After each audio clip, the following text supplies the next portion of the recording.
பிரச்சனைகளுக்கு பதில் வழங்கப்படாமையினாலேயே இந்த ஆர்ப்பாட்டம் இடம்பெற உள்ளது. கோரிக்கைகளை முன்வைத்து நாளைய தினம் கொழும்பில் பாரிய எதிர்ப்பினை நடத்த உள்ளோம். வரலாற்றிலேயே ஆசிரியர்களும் அதிபர்களும் ஒன்று கூடி நடத்தும் மிகப்பெரிய போராட்டம் இதுவாகும். எனவே 26ஆம் தேதி முழுமையான கல்வி கட்டமைப்பு முடக்கப்பட்ட நாளாக மாற உள்ளது. இவ்வாறான நிலையில் இருப்பதற்கு கவலை அடைகின்றோம். இதற்கு அரசாங்கம் முழு பொறுப்பேற்க வேண்டும். நாளைய தொழிற்சங்க நடவடிக்கைக்கு தமது சங்கத்தின் ஆதரவு வழங்கப்படும் என இலங்கை அரசு ஆசிரியர்களின் சங்கம் ஊடக சந்திப்பொன்றை இன்று ஏற்பாடு செய்து தெரிவித்தது. நாளைய பணி பகிஷ்கரிப்புக்கு பதில் வழங்கப்படவில்லையாயின் மேலதிக பணிகளிலிருந்தும் விலகுவதற்கு தீர்மானித்துள்ளோம். ஆசிரியர்களும் அதிபர்களும் காலை 8:30 முதல் 1:30 வரை மாத்திரமே பணியாற்றுகின்றனர். எனவே நாளைய நாளுக்கு பின்னர் தீர்வு வழங்கப்படவில்லையாயின் எமது பணி பகிஷ்கரிப்பை தொடர்ச்சியாக முன்னெடுத்து செல்வதற்கு தீர்மானித்துள்ளோம்.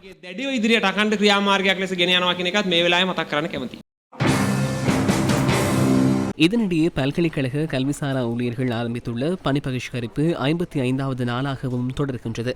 கல்விசாரா ஊழியர்களின் சம்பளத்தில் 15% குறைப்பு, கல்விசாரா ஊழியர்களின் மாதாந்த கொடுப்பனவு அதிகரிக்கப்படாமைக்கு எதிர்ப்பு தெரிவித்து பணி பகிஷ்கரிப்பு முன்னெடுக்கப்படுகின்றது. இதற்கு இணையாக பல பல்கலைக்கழகங்களுக்கு முன்பாக ஆரம்பிக்கப்பட்டுள்ள சத்தியாகிரக போராட்டம் இன்றும் தொடர்கின்றது. ருகுணு பல்கலைக்கழகத்தின் மருத்துவப்பீட கல்விசாரா ஊழியர்களின் பணி பகிஷ்கரிப்பே இது. சபரகமுவ பல்கலைக்கழகத்துக்கு முன்பாக கல்விசாரா ஊழியர்கள் சத்தியாகிரக போராட்டத்தில் ஈடுபட்டுள்ளனர்.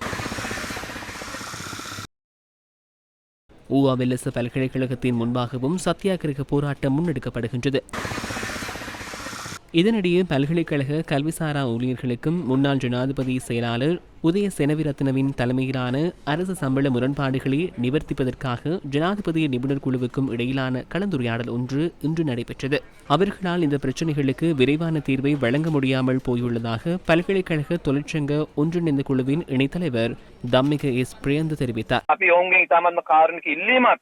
பிரதானமான கொடுப்பனவை முன்னிறுத்தியே முன்னெடுக்கப்படுகின்றது. இதனால் பல்கலைக்கழக கட்டமைப்பில் நெருக்கடி நிலைமை ஏற்பட்டுள்ளது. இதற்கான உள்ளக தீர்வினை வழங்குவதற்கு இணங்குமாறு பல்கலைக்கழக மானியங்கள் ஆணைக்குழுவிடம் அமைச்சரிடமும் நாம் கோரிக்கை விடுத்தோம். அவர்கள் அதற்கான பதிலை வழங்கவில்லை. குறித்த தரப்பினர்களோடு கலந்துரையாடி இது தொடர்பில் கவனம் செலுத்துவதாக அவர்கள் தெரிவித்தனர்.